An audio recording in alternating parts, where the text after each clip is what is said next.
Shalom saudaraku yang dikasihi oleh Tuhan Yesus Kristus. Renungan kita pada hari ini berjudul Mohon Kerendahan Hati.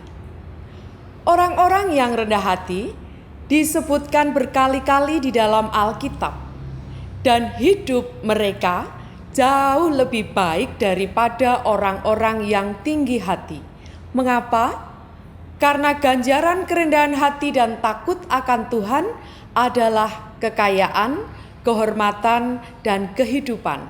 Tertulis di kitab Amsal 22 ayat 4. Oleh karena itu, saudara, mari kita belajar untuk menjadi rendah hati.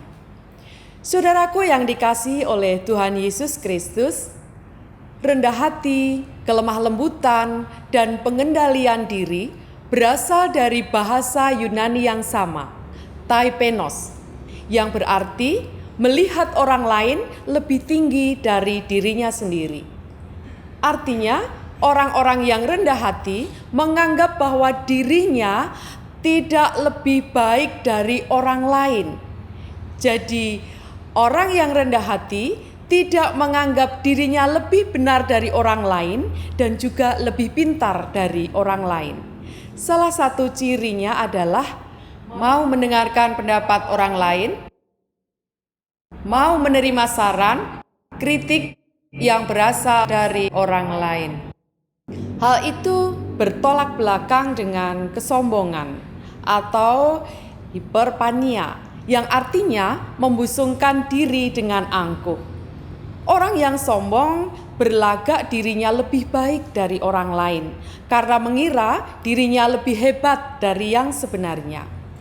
Sikap yang sombong adalah sikap tinggi hati yang cenderung membenarkan dirinya sendiri dan tidak mau diajar.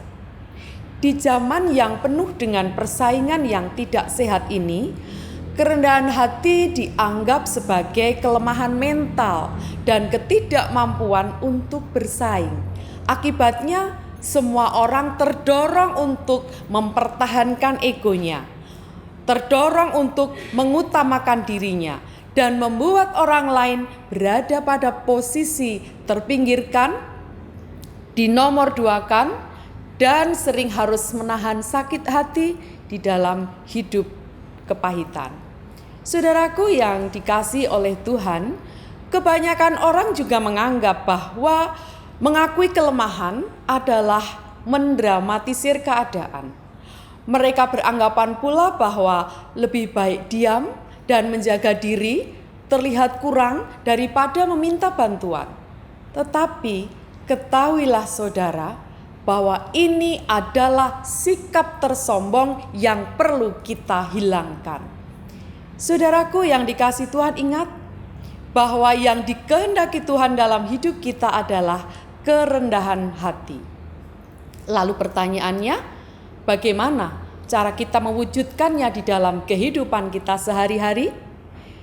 Caranya adalah dengan belajar memohon kepada Tuhan Yesus agar kita dibebaskan dari keinginan untuk dihargai, keinginan untuk dipuji, keinginan untuk dihormati, dan keinginan untuk mengangkat martabat serta keinginan untuk menjadi orang penting. Kita juga bisa memohon untuk dibebaskan dari ketakutan direndahkan, ketakutan diabaikan, ketakutan mendapat nama jelek karena kita melakukan kebaikan. Jadi saudaraku yang dikasihi Tuhan, setidaknya ada 2 poin yang bisa kita dapatkan dalam renungan kita hari ini. Yang pertama, kerendahan hati adalah obat. Kerendahan hati, kelemah lembutan, pengendalian diri adalah 3 hal yang sejajar. Dan 3 hal ini adalah obat. Obat untuk menawarkan sakit hati, obat untuk menawarkan kepahitan, dan obat untuk menawarkan rasa dinomorduakan. Sekali lagi saudara, kerendahan hati, kelemah lembutan, dan pengendalian diri adalah obat yang mujarab yang dihasilkan oleh diri kita sendiri. Nomor 2, orang-orang yang rendah hati tinggi nilai dirinya. Mengapa? Karena mereka berkenan di hadapan Tuhan. Merekalah yang berhak menjadi pewaris kerajaan surga dan yang layak di hadapan Tuhan serta patut diperhitungkan dan dinomorsatukan oleh Tuhan. Karena orang-orang yang rendah hati mampu melihat dengan jelas, melihat Tuhan sebagai Tuhan, melihat sesamanya sebagai dirinya sendiri, dan mereka mampu untuk melayani karena mereka melihat dirinya sendiri sebagai manusia yang membutuhkan Tuhan. Saudaraku, kalau kita sadar bahwa kita adalah ciptaan Tuhan dan kita adalah manusia biasa yang mempunyai keterbatasan, maka kita akan selalu merasa tidak berdaya dan akan selalu mengandalkan Tuhan. Kiranya Tuhan memberkati, selamat beraktivitas, Tuhan senantiasa beserta dengan kita. Amin.